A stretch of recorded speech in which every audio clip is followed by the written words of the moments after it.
Good morning. It's Monday, October 6th. And, well, if you managed to blissfully sleep through the weekend, lucky you. Yeah, you missed quite the spectacle. Another, let's say, masterclass in Icelandic absurdity and things falling apart rather predictably. Welcome to Bad Things Well Said, Icelandic Newsroom. Where we sift through the wreckage so you don't have to, well, you still have to listen to us talk about it. True. Okay, so what delights await us today? Let's give you the headlines, the lowlights, really, of the weekend's chaos. Just to whet your appetite for despair. First, Play Air. It finally died. Not with a bang, more like a sad little deflation, leaving behind a, $500 million kroner unpaid bill for the state. Yep, and proving yet again that Icelandic law is, shall we say, a charming suggestion when faced with international aircraft leasing companies. More of a legal fiction, really. Then we've got the glorious civil war that apparently broke out inside Roof, our state broadcaster, all over Eurovision and Israel's participation. Oh, it's fantastic. The chairman of the supervisory board basically threw a grenade into the room just days before a big Nordic meeting. Talk about forcing the issue. Meanwhile, here in Reykjavík, the city's performing this grim circus act. You've got police looking into awful failures at kindergartens. While at the same time, the city is pushing through new fees that basically punish parents for, working. It's a real study in how not to run things. And then the really cheerful news. The latest stats showing our kids are, frankly, in crisis. Bullying rates doubled. Self-harm way up. It's sobering isn't the word. No, it's genuinely terrifying. We'll get into that. And finally, because this is Iceland and reality always bites, your weather survival guide. Absolutely essential. Monday's calm. Tuesday's got a potentially spectacular Northern Lights show. Followed immediately by Wednesday's Stay the Hell Home, Fast Fieri, the big wind. So yeah, quite the week ahead. If you appreciate us laying out the grim realities like this, maybe hit that subscribe button, give us a thumbs up. Please do. It genuinely helps us keep this little corner of cynicism going. Right. Let's dive into the Play Air implosion. We knew it was circling the drain last week, but the end was, well, remarkably quiet, wasn't it? Pathetic is the word commentators are using. A pathetic whimper. The final act was Sunday. The last plane, an Airbus leased from a huge Chinese company, RCLC, just flew away to Oslo. Poof! Gone! Like it was never here, except for the bill, of course. Ah, yes, the little souvenir. 500 million Icelandic kroner. That's about, 3.5 million euros owed to Isavia, the state airport operator, just for August and September fees. Unpaid, and the kicker. Isavia admitted they had absolutely zero legal power to stop that plane leaving. Which is just stunning because we went through this exact same farce with WW Air, didn't we, years ago? We did. And the government made a big show of rushing through some legal changes afterwards, supposedly to give Isavia teeth the power to hold on to planes with unpaid bills. Yeah, well, those teeth turned out to be dentures made of, wet cardboard. Legal experts are basically saying that an amendment was pure political theater. A placebo. Utterly futile, because this local idea we have, this lugve, the statutory lien Isavia thought it had, it means nothing when the asset you want to lien has wings and a flight plan to another country. It just evaporates. Global finance versus Icelandic law. Guess who wins? International leasing companies don't really care about Icelandic liens when they can just reclaim their multi-million-dollar asset and fly it somewhere else. It's a pretty brutal lesson in scale, isn't it? We're a small island and these are massive global players. Our laws just don't reach the tarmac when push comes to shove. Speaking of local dramas bumping up against global realities, let's talk about Roof, the state broadcaster. Oh, the Roof Civil War. This is just peak Iceland, isn't it? High drama, ideological posturing, all centered around Eurovision. It really is something. So the chairman of the Roof Supervisory Board, Stefan John Hastine, he didn't just whisper his concerns. He published this really strongly worded article demanding Israel be kicked out of Eurovision. Unconditionally. And the timing.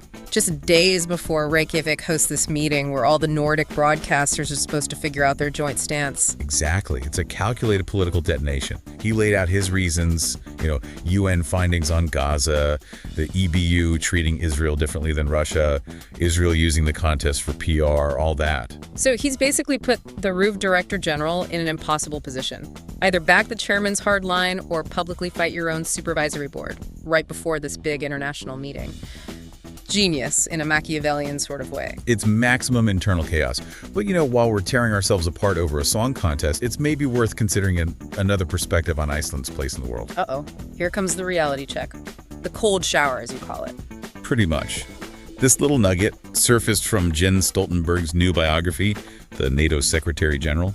He recounts a meeting back in 2017 with Donald Trump. Oh, this should be good. The topic of Iceland and NATO came up, and Trump's response, according to Stoltenberg, was just dismissive. He apparently said, quote, "We allow Iceland to be a member." We allow Iceland to be a member. Wow. Yeah, not Iceland is a valued strategic partner, not we defend Iceland as part of the alliance, just we allow you. Like our security is some kind of charitable donation from Washington. A favor, a transactional thing they can switch off if they feel like it. Exactly. So, it makes you think, doesn't it? Which is the bigger issue for Icelandic sovereignty. A massive internal fight at Reykjavík over Eurovision that ultimately we control. Or the casual, dismissive view of a superpower that apparently sees our national defense as basically optional. A line item they can cut. Food for thought, perhaps. Right, well, speaking of things not working properly, let's bring it back home to Reykjavík. Our fair capital seems to be mastering the art of failing on multiple fronts at once. It's quite the performance. On one side, you've got these truly disturbing police investigations into alleged sexual abuse at two kindergartens, Muleborg and Brockerborg. The details emerging from Muleborg especially sound horrific. Sources talking about potentially more than 10 children involved. It's just sickening. It really is. And the city's response. Mayor Heide Bjorg Himmelsdottir trotted out the standard line, didn't she? Promising to turn over every stone. The ultimate political cliche. Means absolutely nothing, does it? Just damage control. Nobody believes that solves the underlying problem. Especially when, at the exact same time, the city is pushing ahead full steam with this new fee structure, the Reykjavík Kurlagin. Ah, yes. The one that penalizes parents if they need childcare for more than 38 hours a week. Because, having demanding jobs is obviously a luxury we should tax. Well, the city's argument, their justification for these punitive fees, is that they're struggling with chronic staff shortages and budget problems in the preschool system. Right. But hang on. Aren't those exact same chronic staff shortages and overstretched environments precisely the conditions where safety procedures fail? Where oversight breaks down? Bingo. That's the connection critics are making. These aren't separate failures. The city is justifying higher fees because of staff shortages, while those very shortages contribute to the environment where these alleged abuses can happen. So they're hitting parents from both sides. Pay more for childcare, and oh, by the way, we can't guarantee basic safety because we're understaffed. Which is partly why you're paying more. It's circular logic from hell. It's punishing citizens for the city's own systemic failures. And the human cost. Well, look at the youth statistics that came out this weekend. They are genuinely shocking. The bullying numbers, just staggering. Bullying reported by 6th graders, it's literally doubled since 2006. Nearly 28% say they've been victimized. Over 13% say it happens frequently. Think about that. More than 1 in 4 kids in that age group experiencing bullying. It's a social catastrophe unfolding right under our noses. And it gets darker. Because that external aggression, that bullying, it seems to morph as they get older. The stats on self-harm among teenagers are just as bad, if not worse. 20% of teenage girls, 10% of teenage boys reporting self-harm. Often linked, the studies say, to poor communication with parents, feeling isolated. It paints this picture, doesn't it? This sort of developmental path of misery. External cruelty in primary school evolves into internalized pain and self-harm later on. And it's happening because the social structures, the support systems, are creaking, underfunded, understaffed, neglected. We're failing these kids. It's as simple and as awful as that.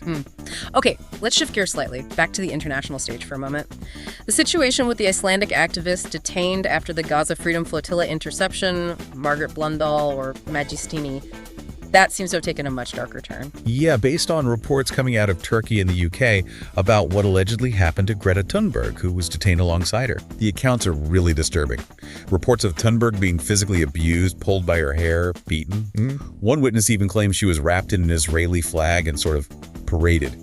Waved around like a trophy, was the quote. Which, if even partly true, is absolutely horrifying. And it completely changes the game for the Icelandic government, doesn't it? Absolutely.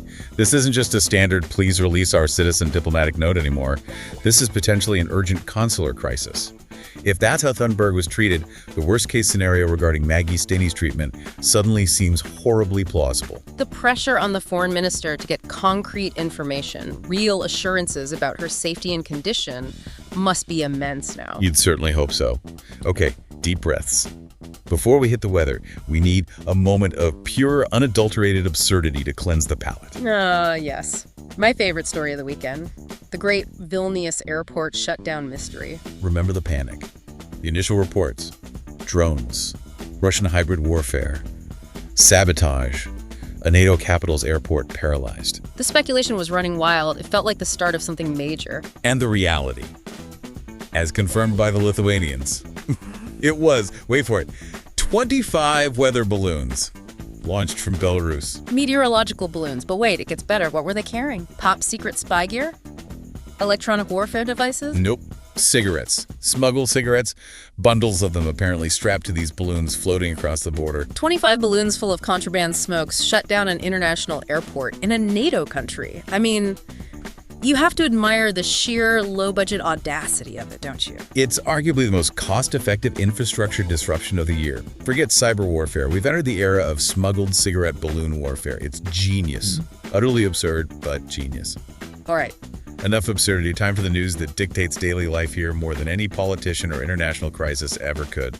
The weather. The great Icelandic three-act drama, Act I. Today, Monday the 6th, deceptive calm. That's right. Fremurheg Suðvestlæg, which basically means pretty weak, variable winds, like 3 to 8 meters per second. Nice mild temperatures too, 3 to 7 Celsius. This is your window. Do the shopping. Visit your aunt. Fix the fence. Because this lovely calm is just the universe setting you up. Exactly. It's bait. Don't fall for it. Enjoy it, but know what's coming. Which brings us to Act 2. Tuesday the 7th. Celestial spectacle. The Northern Lights. We're getting near the solar maximum, the peak of the sun's 11-year cycle, so the potential for strong shows is definitely higher these days. And the forecast backs it up. There's a G1 geomagnetic storm predicted that's moderate strength, quite decent, expected to peak Tuesday evening, roughly between 6 p.m. and 9 p.m. UTC. Prime time for Aurora hunting. But there's always a but in Iceland, isn't there? Always. The but is the ground level weather. Winds pick up a bit, 5 to 13 meters per second, and crucially, there will be scattered showers. Scurrier. So sitting in your garden probably won't cut it. This requires effort. You need to be mobile. Check the cloud cover map on vidura.ec, look for the gaps, the sucker holes, and drive towards them. It's an active hunt. Be prepared to chase the clear patches. It could be amazing, but it won't be easy. And then, Act 3, Wednesday the 8th. Brutal punishment. The day the island reminds you who's boss. Mandatory stay inside day. We're talking Vasvieri. Severe gale, strong westerly winds, 13 to 20 meters per second. That's up to, 72 kilometers per hour? Gusting higher, probably. Yeah. Especially nasty along the south coast. Extreme risk down there. Travel. Just don't. Seriously. Strongly discouraged is the official term, which translates to only idiots drive in this. Keep checking. Furdin.is, the road conditions website, if you absolutely must go anywhere, but really don't. Wednesday is for huddling indoors, maybe questioning your life choices that led you to live on a windswept rock in the middle of the North Atlantic. Yeah. And making lots of coffee. Bad coffee, probably. And the rest of the week, after the storm passes. It gets milder, temperature-wise, back up to 6-12 degrees. Yeah. But it settles into that classic Icelandic pattern. Gray, drizzly, low cloud. That persistent damp gloom we call sold. Ah, sold, our old friend. So the weekend's not with a bang or even a whimper, but with a sort of damp sigh. Pretty much sums it up. Familiar, depressing gloom. So there you have it. We start the week picking through the financial wreckage of an airline, watching our national broadcaster tear itself apart, and facing the grim reality of a capital city that seems incapable of keeping its children safe or supporting working parents. Yeah, the pattern across the sources this weekend is pretty clear, isn't it? Fragility, institutional weakness, social stress breaking through in really ugly ways. We generate a lot of noise, a lot of internal conflict. But the actual foundations seem shaky, whether it's legal frameworks against global finance or basic social safety nets. Which brings us back to that Trump quote, maybe. That idea of our security being an allowance. If that's the external reality, and internally, our own state struggles to enforce its own laws, like the Logave with Play Air. Then maybe the question isn't just about who our sovereign protectors are, but how much real sovereignty do we actually exercise when faced with these bigger forces, both financial and geopolitical? And how do we start building resilience that isn't just wishful thinking or legal fictions? Something to ponder while you're listening to the wind howl on Wednesday?